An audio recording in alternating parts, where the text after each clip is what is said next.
안녕하세요. 사진 찍는 IT 유튜버 자유분방입니다. 이번 영상에서는 소니의 ZV-E10을 보여드리려고 합니다. 스펙 말씀드리도록 하겠습니다. 2420만 화소, APS-C 크롭 센서고 1.5 크롭입니다. 2.95인치 회전형 디스플레이가 탑재됐고 셀피 모드를 지원합니다.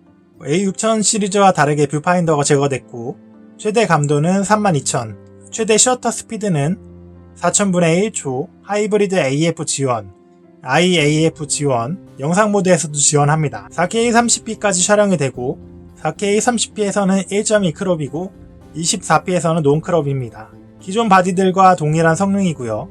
마이크 성능이 3캡슐 마이크로 강화되어 외부에서 브이로그를 촬영할 때 괜찮은 결과물을 얻을 수 있었고요. 배터리는 A6000 시리즈와 동일한 배터리를 보여주고 있습니다. ZV-1과 비슷한 형태의 인터페이스와 비슷한 디자인의 카메라이면서도 배터리 사이즈가 더 커졌다는 부분이 차이가 있다고 볼 수 있겠습니다. 기본적으로 이 카메라에 대해 궁금해하시는 분들이 많이 계실 텐데요. 소니 카메라의 라인업을 아셔야 됩니다. A6000 시리즈나 A7, A9, RX 시리즈도 있고요. 기존의 RX 시리즈가 먼저 나온 다음에 RX100, 마크 1, 2, 3, 4 이런 식으로 나오다가 이런 카메라가 나왔습니다. 소니 ZV-1이라는 카메라인데요. 기존에 나오던 소니의 라인업과는 조금 다른 약간 비디오나 브이로그 촬영을 위한 카메라입니다. 위에 보시면 3캡슐 마이크가 있어서 영상 녹화를 하기에 좋게 나와 있고요. 기본적으로 틸트 액정이 탑재가 되는데 스위블 액정이 탑재가 된 부분, 그리고 소프트 스킨이나 제품 리뷰 모드, 심도 버튼, 줌인, 줌아웃, 그리고 녹화 버튼이 위에 있는 부분, 그리고 모드를 통해서 각각 모드 변경이 가능한 부분까지 이 모습을 그대로 빼다 박은 카메라가 이 ZV-E10입니다. 기본적으로 렌즈 킷으로 되어 있는데 1650 A6000 때 사용하던 번들 렌즈가 그대로 들어가 있고요. 왜냐하면 이 렌즈가 전동 줌 렌즈이기 때문에 상단 트리거 버튼을 이용을 해서 줌인, 줌아웃을 전동으로 할 수가 있습니다. 그런 측면에서 보시면 될 것 같고요. 일단은 어떻게 생겼는지 보여드리도록 하겠습니다. 구성품이나 어떻게 생겼는지 이 정도 보여드리고 간단히 제가 촬영했던 결과물도 보여드리는 식으로 진행하도록 하겠습니다. 이미 언박싱이 되어 있는 상태이고요. 상단에 보시면 윈드실드가 들어가 있는데 상당히 독특하죠. 상단 마이크에 윈드실드를 장착을 해서 외부에서 촬영을 할 때 바람 소리를 막아준다고 보시면 될 것 같습니다. 전체적으로 버튼 배열이나 이런 게 많이 변경이 됐어요. 네, 구성품 보시면 시스템 가이드북이라고 해서 소니에서 나오고 있는 카메라들의 라인업이나 이런 걸 보여주는 부분이 있고요. 기본적으로 이거는 A6100을 소니 ZV-1처럼 비디오 카메라화 한 모델이라고 보시면 될 것 같습니다.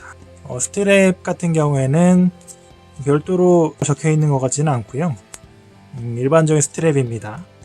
그리고 이 독특한 부분이 ZV-1과 동일한 윈드실드, 그리고 충전기가 하나 들어있네요. 전압은 OV 1.5A입니다. C타입 충전 케이블을 이용해서 충전하게 되어 있습니다. 그리고 렌즈 캡 들어있고요. 번들 렌즈와 바디 조합으로 먼저 보도록 하겠습니다. 다른 카메라 잠깐 보여드릴 텐데요. 이거는 A6300, 이거는 이제 A6600입니다. 요거는 A7C, 요거는 ZV-1인데요. 일단은 라인업에 대한 이해를 위해서 보여드리는 부분입니다. 풀프레임 중에서는 이제 영상용으로 나왔다고 볼 수 있는 카메라가 요 A7C라고 말씀드릴 수 있겠고요. 녹화 버튼이 상단에 달려있는 게 특징인데 기본적으로 A6000 시리즈도 그렇고 모드 조절 다이얼이 상단부에 들어가 있습니다. 하지만 영상용으로 나온 ZV-1과 ZV-E10은 모드 다이얼이 딱히 보이지가 않아요.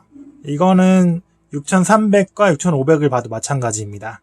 6500이 아무래도 편의성이 가장 좋고요. 사진적으로 봤을 때는 사진과 영상을 겸용으로 촬영하시는 분들한테는 이런 A6000대 시리즈가 괜찮지만 영상 위주로 사용을 할 카메라를 찾으신다면 버튼 배열이나 이거는 ZV-1이나 ZV-E10이 괜찮다고 생각이 들어요. 왜냐하면 사진을 촬영하기 위한 메뉴들을 다 배제시킬 수가 있기 때문이죠. 그냥 다른 라인업의 다른 카메라라고 보셔도 무방할 것 같습니다. 그러면 바디 외관부터 살펴보도록 하겠습니다. ZV-20 같은 경우에는 이 모델 같은 경우에는 일단 뷰파인더가 빠졌어요. 뷰파인더는 사진적으로 사용할 가능성이 높기 때문에 이게 제외되었고, 그 다음 하슈가 왼쪽 부분으로 들어왔습니다. 이유를 말씀드리면 이 윈드실드 때문에 들어간 것도 맞고요. 그 다음에 여기 3캡슐 마이크가 있는데 여기에 수음이 조금 더 잘 되게 하기 위한 목적도 있는 것 같아요. 그리고 전원 버튼이 기존에는 이렇게 당기는 방식이었는데 상단에 레버로 되어 있고요. 모드 버튼이 있는데 사진, 영상, SNQ로 되어 있는데 이제 뭐 슬로우 모션이나 이런 거 촬영할 때 사용하는 모드죠. 뭐 고속 촬영이나 이런 거를 자주 쓰시는 분들한테는 이 인터페이스가 은근히 괜찮다고 생각이 들어요. 하지만 이제 사진을 즐겨 촬영하시는 분들한테는 굉장히 불편한 인터페이스입니다. 모드를 각각 눌러서 내가 원하는 항목으로 설정을 하기가 상당히 힘들고요. 하지만 영상만 찍는다는 입장에서 보면은 상당히 심플하게 잘 만들어졌다고 볼 수 있겠습니다. 상단부에 레코딩 버튼이 있고요. 그리고 위에 버튼을 보시면 전동 줌 렌즈 같은 경우에 줌인 아웃이 가능합니다. 그리고 심도 버튼이 있는데 이 버튼을 누르게 되면 뒷배경을 흐리게 해주는 모드라고 보시면 될 것 같아요. 그리고 가장 큰 특징을 말씀드리면 스웨이블 액정이 탑재가 되어서 브이로그 촬영 같은 걸 할 때 나를 바라보게 하고 이런 식이죠. 이런 상태에서 촬영이 가능하다는 부분이고요. 그 밖에 요 버튼 배열을 보시면 뭐 AF 버튼이나 뭐 이런 것들이 사라졌어요. 기능키 같은 게 아예 사라진 걸 확인할 수가 있는데 C1 정도만 설정이 가능합니다. 뭐 A6000 시리즈도 다 기능에 따라 다르긴 하지만 2개 또는 3개가 들어가 있는 경우도 있는데 이제 C1만 있는 부분, 오른쪽 측면에는 아무것도 없고요. 그립감 같은 경우엔 적당히 들고 다니면 촬영하기 괜찮은 것 같습니다. 그 다음에 바닥면에 배터리가 들어가 있는데 여기에 SD 카드가 들어가고 배터리도 넣을 수가 있습니다. 배터리는 소니에서 개선되기 이전 배터리이기 때문에 이 부분은 좀 아쉽다고 볼 수 있겠습니다. 물론 이제 A6000대 시리즈는 다 이 배터리라고 보시면 될 것 같고요. A6600만 개선된 배터리가 들어가 있습니다. A7C나 A7M3 뭐 이런 때 들어가는 배터리는 상당히 큽니다. 그리고 오래 가는데 아무래도 그 부분이 좀 아쉽다고 볼 수가 있겠고요. 그 다음 측면을 보시면 상단부에 마이크 단자 있고요. C타입과 HDMI 미니 단자가 들어가 있습니다. 그리고 이어폰 단자 들어가 있고요. 그 다음 LCD를 열면 자동으로 전원이 켜지게 되어 있습니다. 메뉴 항목에 잠깐 보시면 사실 메뉴 항목을 컨트롤하기가 상당히 불편해요. 왜냐하면 이 모드에 따라서 지금 동영상 모드이기 때문에 사진 모드의 버튼 컨트롤이 안 됩니다. 그러면 이 상단 버튼을 누르고 상단 버튼을 2번 눌러서 사진 모드로 들어가야 이 컨트롤 영역이 활성화가 돼요. 이게 약간 불편하다고 생각이 들고요. 사진들의 경우 제가 촬영했던 결과물들 위주로 보여드릴 거고요. 촬영하면서 약간 불편했던 부분은 메뉴가 아무래도 영상 위주의 최적화가 되어 있다 보니까 버튼을 눌러서 뭐 측광을 변경한다던가 이런 게 약간 불편한 점이 있었습니다. 물론 Fn키를 눌러서 이렇게 설정이 가능하긴 하지만 아무래도 사진적인 입장에서 볼 때는 약간 아쉬운 부분이 있어요. 오히려 영상에 특화되어 있는 카메라답게 제품 리뷰용 설정이나 이런 게 커스터마이징 가능하겠지만 기본적으로 이렇게 들어가 있고요. 소프트 스킨 효과가 들어가 있습니다. 소프트 스킨 효과는 3단계로 자신의 얼굴에 대한 보정을 넣어줄 수가 있고요. 그 다음에 스테디샷 같은 경우엔 기본적으로 바디 손떨방이 들어가 있는 게 아니라 디지털 손떨림 방지가 들어가 있다고 해요. 아무래도 디지털 손떨림 방지 같은 경우에는 영상이 더 크롭될 확률이 높겠죠. 영상 같은 경우에는 지금 4K를 지원을 하고 있습니다. 4K 촬영 같은 경우엔 지금 30p에 60메가, 30p에 100메가, 24p에 60메가, 100메가 이렇게 있는데 24p에 60메가에서는 크롭되지 않은 상태로 4K 촬영이 가능하고요. 렌즈가 풀프레임 기준으로 치면 24mm부터 시작이 되죠. 거기에 또 1.2를 곱해야 되니까 거의 28mm 렌즈를 사용하고 있다, 이 정도로 보시면 될 것 같습니다. 그러다 보니까 4K로 촬영을 하게 되면 얼굴이 약간 꽉 차게 나오게 되어 있어요. 그럴 때는 이제 광각 렌즈들도 많이 있으니 그 광각 렌즈를 사용하시는 것도 괜찮겠지만 기본적으로 전동 줌 렌즈이기 때문에 촬영 자체는 이 렌즈가 좋기는 합니다. 브이로그 촬영이나 뭐 자신의 콘텐츠 이런 거에 따라서 렌즈는 물론 바꿔 사용할 수가 있겠죠. 사진의 결과물이나 딜레이 이런 거는 제가 촬영을 해본 결과 나쁘지 않았습니다. 그리고 셔터음도 약간 가벼운 느낌의 셔터음이기는 하지만 이 정도면은 나쁘지 않은 것 같고요. 그리고 기본적으로 영상용이기 때문에 셔터음까지는 크게 신경 쓸 필요는 없을 것 같습니다. 메뉴나 이런 항목 자체도 거의 영상에 약간 최적화된 느낌이 들어요. 그리고 이런 카메라들의 장점은 브이로그 카메라라고 말씀드릴 수 있는 부분 중에 하나가 이런 브이로그 그립입니다. 사진을 촬영하거나 영상을 찍을 때 그리고 줌인 아웃을 할 때 모두 사용할 수가 있는 그립이고요. 소니 ZV 시리즈도 그렇고 이런 그립 때문에 브이로그 카메라 찾으시는 분들이 많이 선호를 하시는 것 같습니다. 브이로그 그립 같은 경우엔 이렇게 돌려서 간단히 연결해주면 되고요. 내부에서는 물론 블루투스 설정이나 이런 걸 통해서 연결을 해주시면 되는데 방법 자체는 어렵지 않습니다. 대략 이런 느낌으로 삼각대로도 사용이 가능하고요. 측면 버튼을 눌러서 이렇게 틸팅이 가능하고 전면 버튼을 누르면 이렇게 패닝도 가능합니다. 촬영을 할 때 이 방향으로 촬영을 하다가 풍경을 찍고 싶을 땐 이렇게 돌려서 사용이 가능하겠죠. 대략 이런 식으로만 보여드리고 촬영 결과물들 위주로 보여드리도록 하겠습니다. 아무래도 궁금해하실 부분은 이걸로 촬영한 결과물들이라고 생각을 하고요.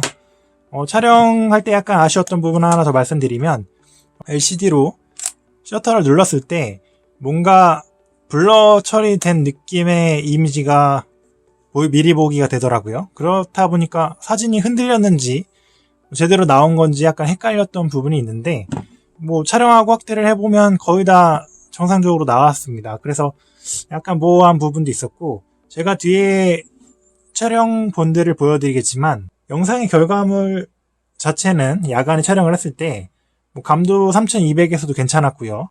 사진 같은 경우에도 노이즈가 있기는 하지만 어느 정도 노이즈의 입자가 부드러워진 느낌이 들어서 촬영된 결과물도 나쁘지 않았습니다. 야간에는 제가 시그마 30.4mm 렌즈를 이용해서 촬영을 했던 결과물들인데 여기서 야간 촬영에 있어서 A6000이나 이런 시리즈에 나타나는 증상이 이제 할레이션이라고 해서 빛이 번지는 현상이 있었는데 요 ZV-20 같은 경우에는 빛 번짐을 조금 깔끔하게 잡아주는 느낌이 있었습니다. 영상이나 이런 걸 촬영을 할 때 크게 신경 쓰일 정도가 아니었다는 점이 기존 6000 시리즈에서 개선된 부분이라고 볼 수 있을 것 같아요. 속도도 괜찮았던 것 같고요. 제 A6600 같은 경우에는 사용을 해보지 않아서 다른 비교 대상이 정확하게 없습니다. 최신 바디 중에서는요. 여기까지 말씀드리고 제가 촬영했던 사진 및 영상 보여드리도록 하겠습니다.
자유근방입니다. 지금 외부에서 브이로그를 촬영한다는 컨셉으로 테스트를 해보고 있습니다. 조금 전까지 사진 결과물 테스트를 해봤고 영상이 어떻게 촬영되는지도 결과물을 확인해봤고요. 지금은 마지막으로 브이로그 테스트 해보고 있습니다. 네, 렌즈는 지금 1650 렌즈가 탑재가 되어 있는데 환산화각은 대략 24mm부터가 되겠죠. 하지만 이제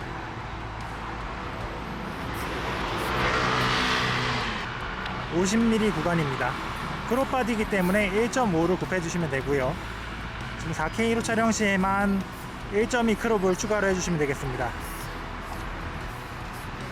지금 바람도 많이 불고 소음도 큰 느낌이긴 한데 마이크 녹음이 어떻게 되는지 들어보시면 좋을 것 같아요.